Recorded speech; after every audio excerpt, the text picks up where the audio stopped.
নমস্কাৰ। কৰোনাৰ এই কেউফালে যি আমাৰ হতাশাজনক বাতৰিবিলাক আহি আছিল, ক্ৰমান্বয়ে আমাৰ এতিয়া বৰ্তমান যি বাতৰিসমূহ আহিছে ই বৰ আশাব্যঞ্জক হৈছে। লাহে লাহে আমাৰ সংখ্যা কমি আহিছে। ভাৰতবৰ্ষৰ সৰ্বমুঠ সংখ্যাও এতিয়া প্ৰায় 4 লাখলৈকে গৈ এতিয়া আকৌ 2 লাখৰ ঘৰলৈ আহিছে। ই বৰ আশাব্যঞ্জক বাতৰি। দিল্লীত নিচেই তাকৰ হৈছে, সংখ্যা কমিছে। ই আমাৰ বাবে সুখবৰ। আন এটা সুখবৰ হ'ল যে DRDO তেওঁলোকে এটা কোভিডৰ চিকিৎসাৰ ঔষধ উলিয়াইছে, যি সফলতাৰে পৰীক্ষণ হৈছে। এতিয়া 10,000 তেওঁলোকে প্ৰাথমিকভাৱে 10,000 এই ঔষধ এৰি দিব কেইদিনমানতে। আৰু ইয়াৰ কোভিডে শৰীৰৰ ভিতৰত আমাৰ লাংছত কি ধৰণৰ ক্ৰিয়া কৰে, কেনেকৈ গ্লুক'জবিলাক খায়, এই কথা তেওঁলোকে ৰিচাৰ্চ কৰি পাইছে আৰু তাক ৰোধ কৰাৰ বাবে তেওঁলোকে এক প্ৰচেষ্টা চলাইছে। আমি বিশ্বাস ৰাখিছোঁ যে এই সফল প্ৰচেষ্টা হ'ব। আন এটা খবৰে আমাৰ মাজত এটা দুখৰ বতৰা আনিছে। আমাৰ মাজত বহুতৰে ভয়ৰ ভাৱ আহিছে। ব্লেক ফাংগাছ, এই বিষয়ে বিভিন্ন বিশেষজ্ঞসকলে আমাক জনাইছে যে ব্লেক ফাংগাছ আচলতে কৰোনাৰ এটা ৰূপ নহয়। ই বহু বছৰৰ পৰাই ব্লেক ফাংগাছ ৰোগটো আছিলে, খুব কম পৰিমাণে আছিলে, লাখত হয়তো এজন দুজনৰ হয়। এতিয়া যিহেতু কৰোনাই আমাৰ লাংছকে এটেক কৰিছে, গতিকে এই যিবিলাক মানুহৰ কৰ্কট ৰোগত চিকিৎসাধীন হৈ আছে বা খুব বেছি ধৰণৰ ডায়েবেটিছ আছে, তেখেতসকলৰ বাবে ই অকণমান ভয়ৰ কাৰক।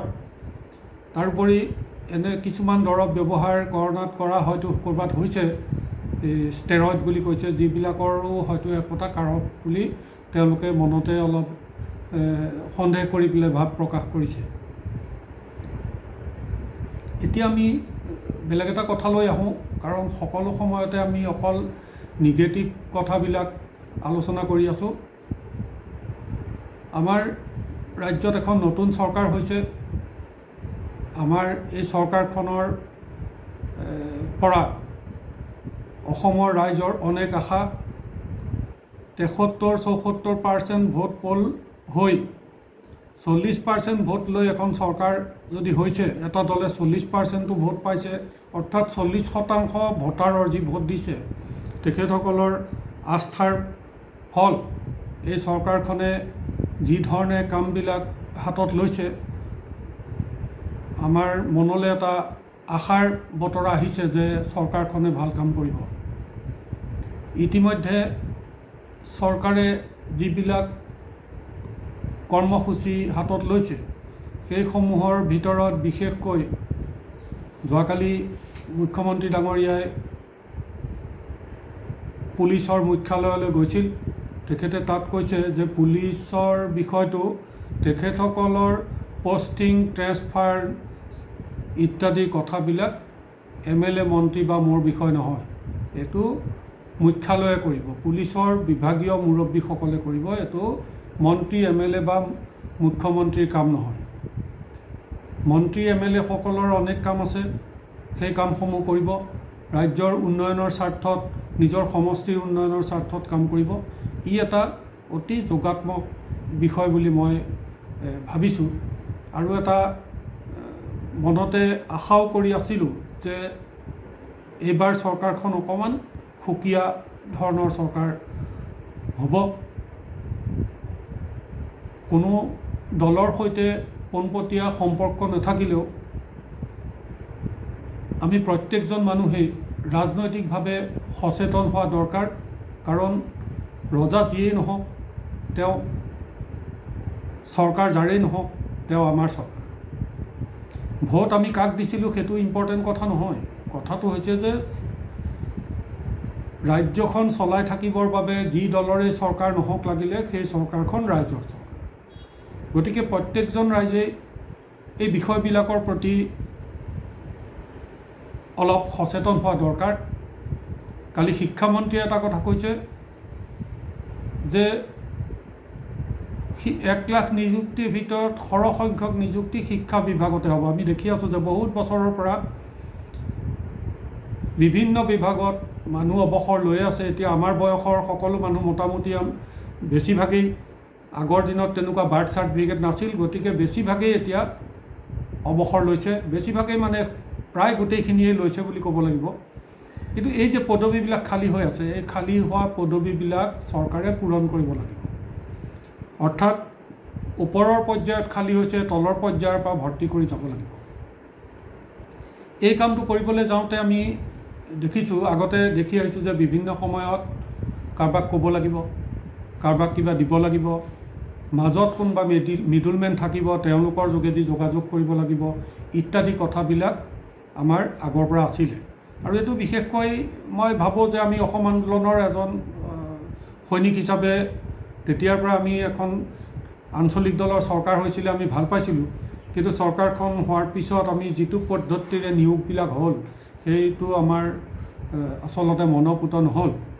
কাৰণ বহু শিক্ষকৰ বাবে উপযুক্ত লোক শিক্ষক নহ'ল, শিক্ষকৰ বাবে উপযুক্ততা হয়তো নাছিল, তেওঁ শিক্ষক হ'ল। গতিকে চৰকাৰী স্কুলবিলাক লাহে লাহে মানুহৰ বাবে মানে গ্ৰহণীয় নোহোৱা হ'ল।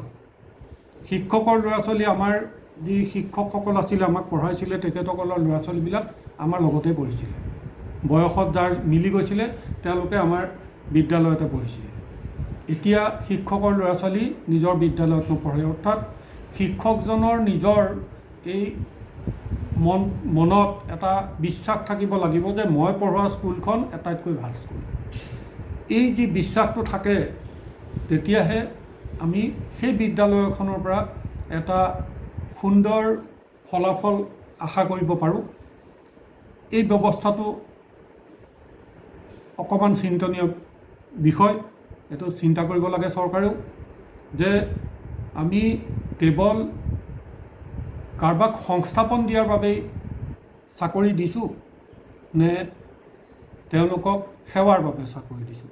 জনসাধাৰণৰ সেৱাৰ বাবে আমি আমাৰ চৰকাৰে বিভিন্ন বিভাগত নিয়োগ কৰিছে। এতিয়া নিয়োগ কৰা মানুহকেইজনে কাৰ্যালয়লৈ গ'লে মূৰটো তুলিব নিবিচৰা কথাটো নিতান্তই অনুচিত কথা। কি পাম এই কথাটো তেওঁলোকৰ মনলৈ অহাৰ কাৰক কোনো নাই। আচলতে এই অভ্যাসটো বোধ কৰোঁ 85-86 চনৰ পৰা অলপ বেছি হ'ল, যে কিবা এটা পালে মনটো ভাল পায়। লাহে লাহে এনেকুৱা হ'ল যে মুকলি হ'ল কথাবিলাক। আগতে ঘোচ লোৱা কথাটো মুকলি নাছিল, এতিয়া লাহে লাহে মুকলি হ'ল।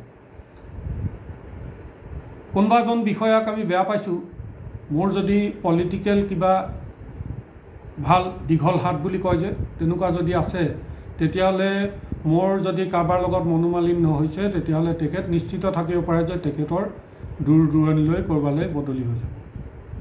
এনেধৰণৰ কথাবিলাক নোহোৱা হ'ব লাগিব।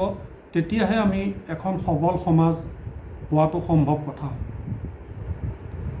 পুলিচৰ বিষয়ত তেখেতসকলৰ যি কৰ্তব্য, এই কৰ্তব্য কৰিবলৈ যাওঁতে অনেক ধৰণৰ তেখেতসকলে বিভিন্ন ক্ষেত্ৰৰ পৰা ফোন আহে আৰু তেখেতসকলে সেইখিনি মানি চলিব লগা হয়। চৰকাৰখনৰ যি চৰিত্ৰ, আমি যেনেকৈ এগৰাকী কন্যা বিবাহ হৈ যোৱাৰ পিছত তেখেতে যি সংস্কাৰ লৈ যিখন ঘৰত ডাঙৰ দীঘল হৈছিল, সেই সংস্কাৰৰ লগত তেখেতে য'লৈ বিয়া হৈ গৈছে সেই ঘৰখনৰ সংস্কাৰৰ লগত তেখেত মিলিব লগা।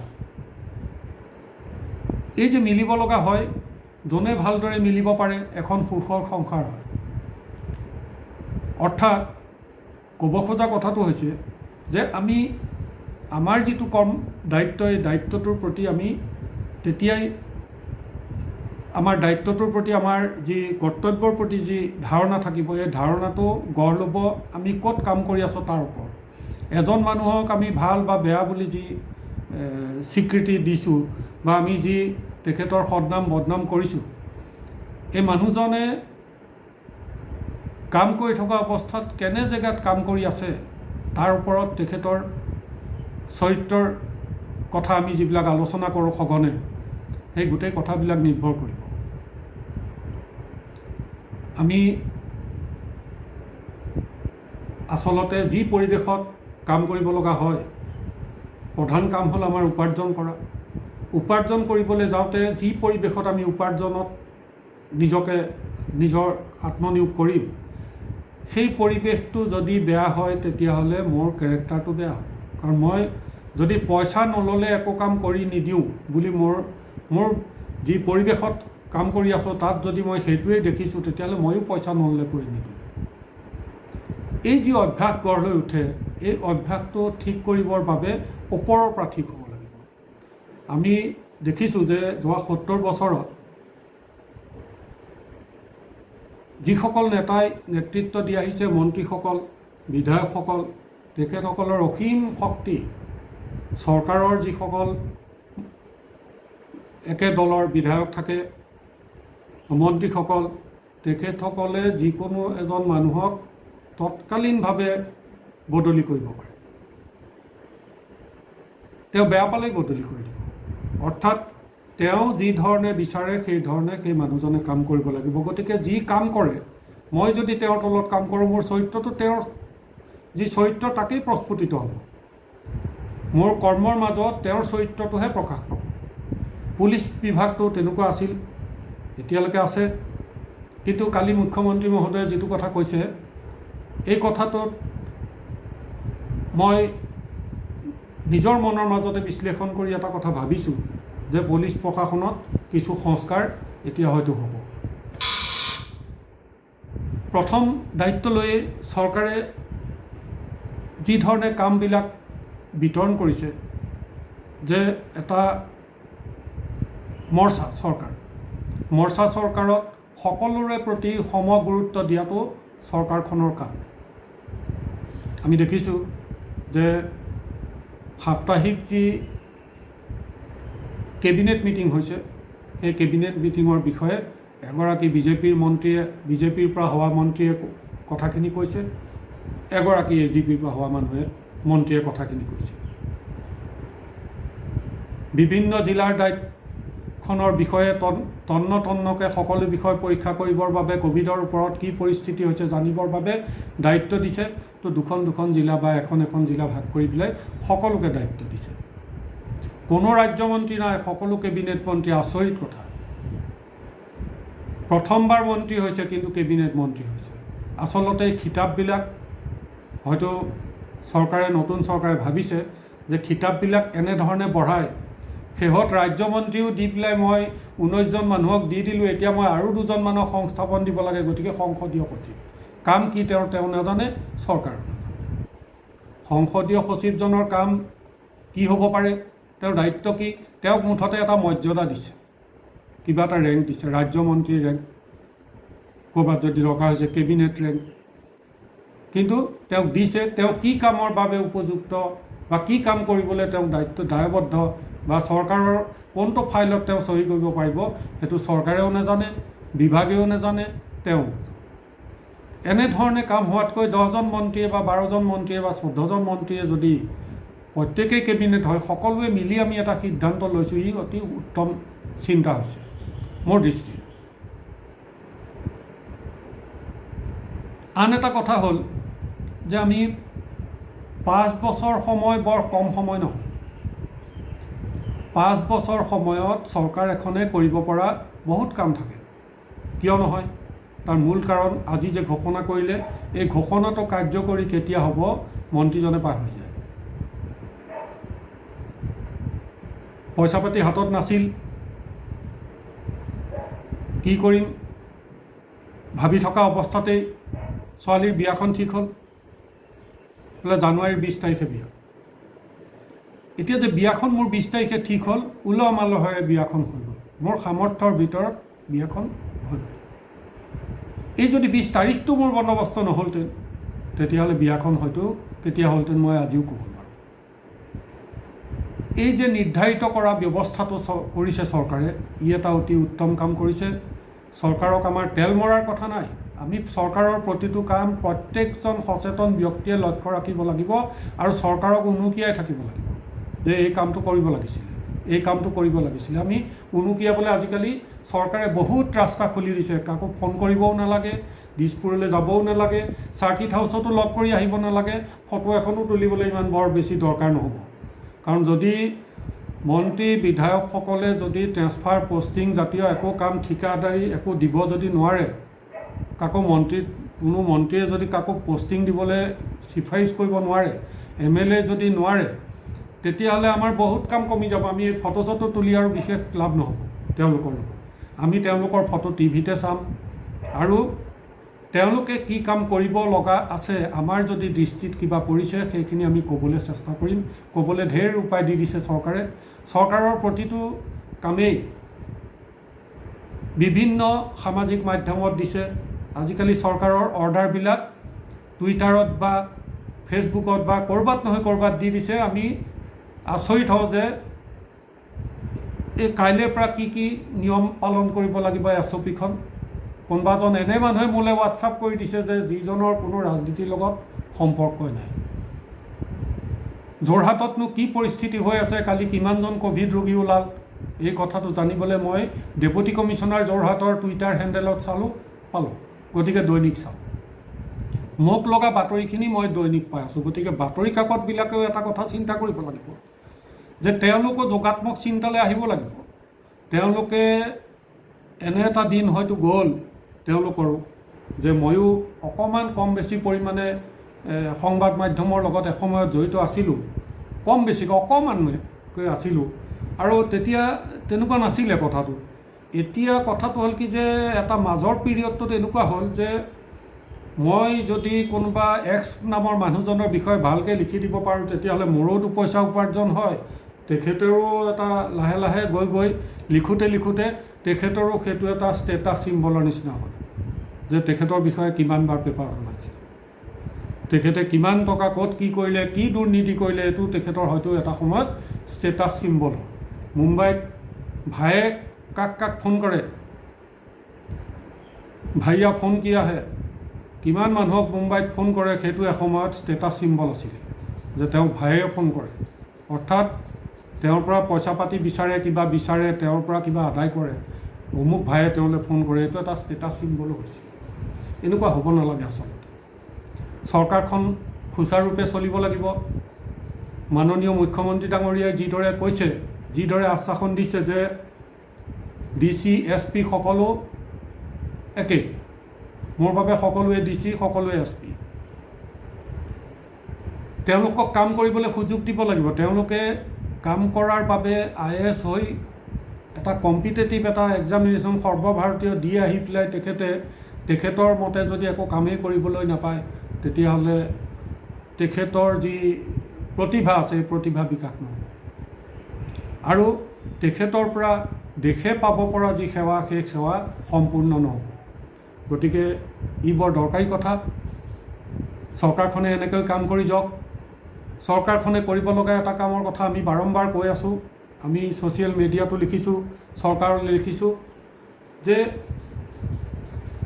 এই যি কাৰ্যালয়ে ভিৰ, 1923 চন বা 1927 চনৰ মেপ এখন লৈ যে ৰেভিনিউ অফিচত বহি আছে মণ্ডল কেইজন, এইটো এই চৰকাৰে এটা সিদ্ধান্ত ল'ব লাগে যে পুনৰ ছাৰ্ভে হওক।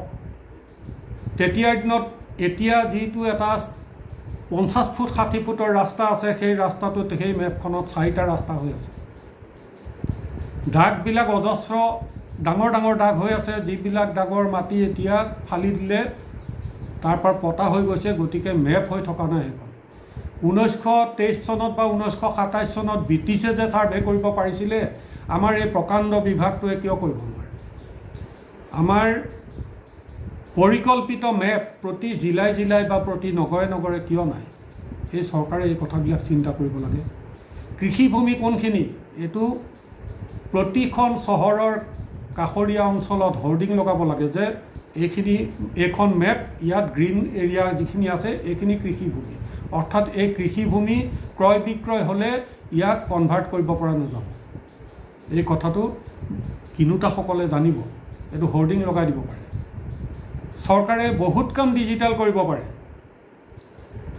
4জন ককাই ভাই আছে, মাটিটো ভাগ হোৱা নাই, তাৰে এজনে খাজনাটো দি আহে, খাজনাৰ ৰচিদখন দ্বিতীয়জনক বা তৃতীয়জনক লাগে, তেওঁলোকৰ মাজত কিবা মতানৈক্য হৈছে, মাতবোল নাই, গতিকে খাজনাৰ ৰচিদখন নহ'লে ল'ৰাটোৰ PLC-খন উলিয়াব নোৱাৰে। এতিয়া মৌজাদাৰ গুৰিত গৈ চাৰ্টিফিকেট এখন বিচাৰিলে, এবাৰ বিচাৰিলে, দুবাৰ বিচাৰিলে, কিমানবাৰ বিচাৰিব? তিনিওজনে তিনিখন বিচাৰিব, ইজনৰ লগত সিজনৰ মাতবোল নাই। চৰকাৰে খাজনা জমা হোৱাৰ পিছত ৰচিদখনৰ ডুপ্লিকেট কপি কোনোবাই অনলাইনত উলিয়াই ল'লে 5 টকা বা 10 টকা লওক, মানুহজনৰ অহা যোৱা খৰচ তাতকৈ বেছি হয়। গতিকে তেওঁ এটা ডুপ্লিকেট কপি অনলাইনত উলিয়াই ল'ব পাৰিব লাগে। জমাবন্দীখন উলিয়ালে আপুনি SDC অফিচৰ পৰা যিখন উলিয়াব, আমাৰ যিটো এটা ছাইট আছে ইয়াত ধৰিত্ৰী বুলি, তাৰ পৰা উলিওৱা জমাবন্দীখন বেলেগ। নাম হয়তো ক'ৰবাত ঘৈণীয়েকজনী মাক হৈ আছে, ক'ৰবাত মাকজনী ঘৈণীয়েক হৈ আছে। এই যি বেমেজালিবিলাক হৈ আছে, এইবিলাক নাইকিয়া কৰি এই কামবিলাক চৰকাৰে অনলাইন কৰক। তেতিয়া ৰেভিনিউ অফিচে মেপ বনাবলৈ সময় পাব, ছাৰ্ভে কৰিবলৈ সময় পাব, তাত ভিৰ নাথাকে। তাত কৰিব পৰা বহুত কাম আছে যিখিনি অনলাইনত কৰিব পাৰে। এই কামবিলাক চৰকাৰে কৰিবলৈ দিব লাগে। বহুত এনে কাম আছে, সৰু সুৰা একোটা ৰেজিষ্ট্ৰেশ্যন আছে যিটো অনলাইন কৰিব পাৰে, কিন্তু এতিয়া অনলাইন হৈছে, কোনে কৰে? বিভাগত বহি থকা কোনোবা এজন বিষয়া নহয়, বিষয়াৰ তলৰ পৰ্যায়ৰ কেৰাণী এজনে কৰি দিয়ে অনলাইন। কিয় কেৰাণীজনে অনলাইন কৰে? যাৰ যি ডকুমেণ্ট আছে তেওঁলোকে আজিকালি য'তে ত'তে ঘৰে ঘৰে স্কেনাৰ হ'ল, আজিকালি ৰাস্তাই পদূলিয়ে য'তে ত'তে স্কেনাৰ আছে, গতিকে তাত স্কেন কৰি পেলাই আপলোড কৰিব পাৰে আৰু আপলোড কৰি তেওঁৰ আবেদনখন কৰিব পাৰে। এই ডিজিটাইজেশ্যন যেতিয়া হ'ব, তেতিয়া চৰকাৰে এটা কথা নিশ্চিত কৰিব পাৰিব যে প্ৰতিটো কাম টাইম বাউণ্ড হ'ব লাগিব। যে অমুক বিষয়ৰ আবেদন কৰিলে, PRCৰ আবেদন কৰিলে এই ডকুমেণ্ট দিব লাগিব, এই ডকুমেণ্টখিনি পোৱাৰ পিছত 3 দিনৰ ভিতৰত তেওঁৰ মেটাৰটো ছেটল কৰিব লাগিব, ক্ল'জ কৰিব লাগিব। যদি নাই কৰা, কি কাৰণে নাই কৰা, তাত উত্তৰটো থাকিব লাগিব। মানুহজনে অনলাইনত চাই ল'ব যে মোক আৰু অমুক কাগজখন দিব লাগিছিলে, বোলে মই জন্মৰ প্ৰমাণ পত্ৰখনৰ কপি এটাও লাগিছিলে, মই এটা উদাহৰণত কৈছোঁ। তেওঁ সেইখন আকৌ আপলোড কৰি দিব, দিলে তেওঁ আকৌ পাব, পাই পেলাই তেওঁ এইবাৰ পাছ কৰি দিব। এই ধৰণৰ কামবিলাক কৰিবৰ বাবে যদি আমি ডিজিটাইজেশ্যন চৰকাৰে সম্পূৰ্ণকৈ কৰে প্ৰতি বিভাগে বিভাগে, যেনেকৈ PW ডিপাৰ্টমেণ্টৰ সৰহ সংখ্যক কাম আজিকালি ডিজিটাইজ হৈছে। PW ডিপাৰ্টমেণ্টৰ MB লিখা কামো ডিজিটাইজ হৈছে। MB লিখি পেলাই আপলোড কৰি দিয়াৰ পিছত ওপৰৰ বিষয়াজনে চাই দিব, চাই তেওঁৰ ৰিমাৰ্কছটো দিব, সেইটোও ডিজিটাইজ হৈছে। ফাণ্ডটো এল'কেশ্যন হ'ব, সেইটোও তেনেকৈয়ে পঠাই দিব, তাৰ পৰা এল'কেট হৈ আহিব। এই যদি PWDৰ নিচিনা এটা প্ৰকাণ্ড বিভাগত হ'ব পাৰে, তেতিয়াহ'লে এইবিলাক বিভাগত কিয় হ'ব নোৱাৰে? সকলো বিভাগত হ'ব পাৰে। যিবিলাক বিভাগত জনসাধাৰণৰ সঘনে কাম ওলায়, সেই সকলো সঘনে কাম ওলোৱা বিভাগত এই ব্যৱস্থাটো চৰকাৰে কৰিব লাগে। মোৰ বিশ্বাস হৈছে যে চৰকাৰে এনেধৰণৰ কাম কৰিব আৰু এটা ডাঙৰ সমস্যাৰ সমাধান কৰিব, সমতা এটা স্থাপন কৰিব। এওঁ আৰু সদায় এইখন গাড়ীকে চলাই থকা দেখি বেয়া পাই পেলাই আৰু এখন গাড়ী কিনি লৈ আহিলে, এই কথাটো অলপ কমিব, সমাজত এটা সমতা স্থাপন হ'ব। তেওঁ তেনেকৈ দুখন ঘৈণীয়েকৰ কাৰণে এখন, জীয়েকৰ কাৰণে এখন লৈ দিব পৰা ক্ষমতাৰ মানুহ তেওঁৰ দৰমহাৰে হয় নে নহয় এইটো ওচৰৰ মানুহে জানে, কিন্তু এটা অভ্যাসত পৰিণত হৈ গৈছে। ভাল চাকৰি কৰে, আৰু কি চাকৰি কৰে, কি ভাল চাকৰি কৰে এইটো চবেই জানে। গতিকে এনেধৰণৰ কথাবিলাক দুৰ্নীতি নাইকিয়া কৰিবৰ বাবে চৰকাৰে আচলতে কিছু কামত হস্তক্ষেপ নকৰাকৈ বিভাগীয় মুৰব্বীসকলক দায়িত্ব দিব লাগিব, আৰু বিভাগীয় মুৰব্বীসকলক নিৰ্দিষ্ট সময়ৰ ভিতৰত কামটো সমাপন কৰাৰ নিশ্চয়তা বিভাগীয় মুৰব্বীসকলৰ পৰা চৰকাৰে আদায় কৰিব লাগিব। মন্ত্ৰীৰ কাম সেইটো। এতিয়া কৈছে যে 15 দিনৰ ভিতৰত অমুক কামটো হ'ব লাগিব, জুন মাহৰ 15 তাৰিখৰ ভিতৰত অমুক কামটো হ'ব লাগিব, জুলাই মাহৰ 10 তাৰিখৰ ভিতৰত অমুক কামটো হ'ব লাগিব। এই যে দিন ধৰি দিছে, তাৰিখ ধৰি দিছে, মাথাউৰি বনোৱাৰ কামটো ইমান তাৰিখৰ ভিতৰত হ'ব লাগিব। কেনেকৈ হ'ব সেইটো মন্ত্ৰীয়ে নাজানে, মুঠতে লাগিব। ঠিকাদাৰজনে কামটো লৈছে, তেওঁ জানিব কেনেকৈ কৰিব। এই যি ব্যৱস্থাবিলাক চৰকাৰে কৰিছে, কৰিবলৈ আঁচনি কৰিছে, এইটোত আচলতে প্ৰত্যেকজন ৰাইজে সমৰ্থন দিয়া উচিত। আৰু এনেধৰণে যদি কামবিলাক হয়, আমাৰ বহু কামেই ঘৰত বহি হ'ব, বহু কামেই ঘৰত বহি হ'ব আৰু এটা নিকা অৱস্থা পাব। কালি সুধিছে যে আমাৰ যিবিলাক চিণ্ডিকেট আছিল এইবিলাক কি হ'ব, বোলে চিণ্ডিকেটৰ কিবা খবৰ পালে আপোনালোকে DGPক জনাব, তেখেতে একশ্যন ল'ব। তেখেতে একশ্যন নোলোৱাৰ পিছৰ কথাটো চৰকাৰে চিন্তা কৰিব, সেইখিনি কোৱা নাই, মই কৈছোঁ। কিন্তু দায়িত্বটো কাৰ? যে মুখ্যালয়ৰ কাম, পুলিচৰ মুখ্যালয়ৰ কাম। কোনজন মানুহ ক'ত থকাৰ কাৰণে তেওঁৰ উপযুক্ততা আছে সেইটো নিৰ্ধাৰণ মুখ্যালয়ে কৰিব, মন্ত্ৰী বা MLA নহয়। এইটো হৈ থকাৰ কাৰণে 70 বছৰত যে যেতিয়া যিজন মানুহ জিকিব তেখেতে তেখেতৰ মানুহ এজন বহাই দিব, এইটো ঠিক কথা নহয়। আমি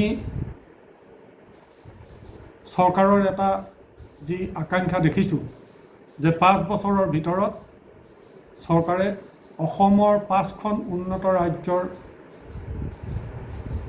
লগত অসমক ফেৰ মাৰিব পৰা কৰিম বুলি এটা সংকল্প লৈছে। এই সংকল্প সফল তেতিয়াই হ'ব যদি যিটো ধাৰাৰে আৰম্ভ কৰিছে চৰকাৰে কাম, এইটো ধাৰাৰে কৰি থাকে। গতিকে আমি সকলো ৰাইজলৈ এটা অনুৰোধ থাকিব যে ৰাজনীতি নকৰিবলৈ দৰকাৰ নাই, প্ৰয়োজন নাই। যাৰ ৰাজনীতি কৰাৰ ইচ্ছা আছে তেওঁ ৰাজনীতি কৰিব, কাৰোবাৰ সমাজ সেৱাৰ ইচ্ছা থাকিব তেওঁ সমাজ সেৱা কৰিব। কিন্তু আমি সচেতন হ'ব লাগিব। সচেতনতা কোনো দলীয় কথা নহয় যে অমুকৰ ভক্ত তমুকৰ ভক্ত, তেনেকুৱা কথা নহয়। ভক্ত আচলতে ভগৱানৰহে হয়, ভক্ত কোনো মানুহৰ ভক্ত নহয়। গতিকে ইয়াত ভক্তৰ কথা নাই, ৰাজনৈতিকভাৱে সচেতন হওক সকলো। প্ৰতিটো দৰকাৰী কথা চৰকাৰৰ দৃষ্টিগোচৰ কৰক।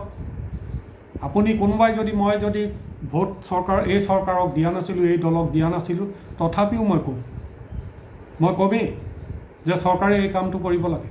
শিক্ষা ব্যৱস্থাটো এতিয়া অনলাইন হৈছে, অনলাইনত ল'ৰা ছোৱালীয়ে শিকি কিমান মেধা হ'ব এইটো মই নাজানো।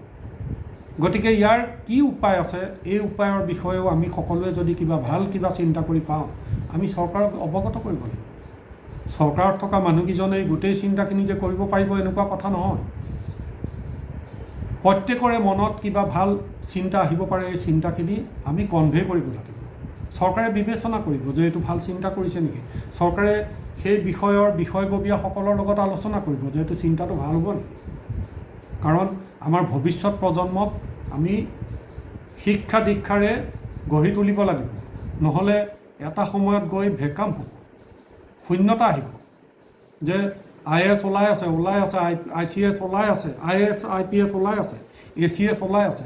এই যে 20 চনৰ পৰা যি শিক্ষাৰ যি দুৰৱস্থা হৈছে, ইয়াৰ পিছত আমি সিফালেও তেনেকৈ 2-3 বছৰ আমাৰ শূন্যতা এটা আহিব, বেলেগৰ পৰা মানুহ আমদানি কৰিব লাগিব। গতিকে চৰকাৰে এই কথাটো খুব গুৰুত্ব সহকাৰে চিন্তা কৰিব লাগিব যে এইবাৰ ক'ভিডৰ কাৰণে পৰীক্ষা নাপাতিলোঁ, গোটেইখিনিকে প্ৰমোশ্যন দি দিলোঁ, এইটো নহয় কথাটো। ইয়াৰো কিবা উপায় নিশ্চয় আছে। প্ৰতিটো দুৰ্যোগৰ মাজতেই সুযোগ সোমাই থাকে। গতিকে দুৰ্যোগে আমাক সুযোগবোৰ চিন্তা কৰিবলৈ সহায় কৰে। আমি আমাৰ প্ৰত্যেকৰে সৎ চিন্তাৰে আমি সেই কথাবিলাক আগবঢ়াব লাগিব। প্ৰত্যেকেই সচেতন হ'ব লাগিব, ইয়াত কোনো দলৰ কথা নাই। যিসকলে দল কৰিছে দল কৰিব, যিসকল সচেতন মানুহ তেখেতসকলে সচেতনতাৰে কথাখিনি ক'ব লাগিব যে আমি বহি পেলাই অকল টিভিৰ টক শ্ব'তহে ক'ম, সকলো বিষয়তে ময়েই বিশেষজ্ঞ, এনেকুৱা হ'ব নালাগে। আমি সকলোৱেই একোটা বিষয়ত চিন্তা কৰিব পৰা আমাৰ যদি কিবা জ্ঞান আছে, সেই জ্ঞানখিনি আমি সমাজলৈ চৰকাৰলৈ পঠাব লাগিব। সমাজেও চিন্তা কৰক, চৰকাৰেও চিন্তা কৰক, আৰু চৰকাৰ বাধ্য এই কামবিলাক। বহুত কথা ক'লোঁ, পুনৰ নমস্কাৰ জনাইছোঁ।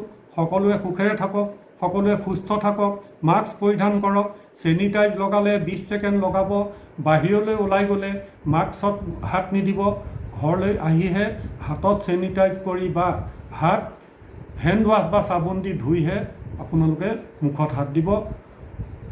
আমি নিবিচাৰোঁ যে বেয়া খবৰ আৰু আহক, বেয়া খবৰবিলাক নাইকিয়া হওক।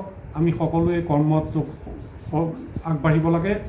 আমি এখন শক্তিশালী সমাজ গঢ়িব লাগিব, শক্তিশালী ৰাজ্য হিচাপে আমি গঢ় লৈ উঠিব লাগিব। পুনঃ ধন্যবাদ জনালোঁ। নমস্কাৰ।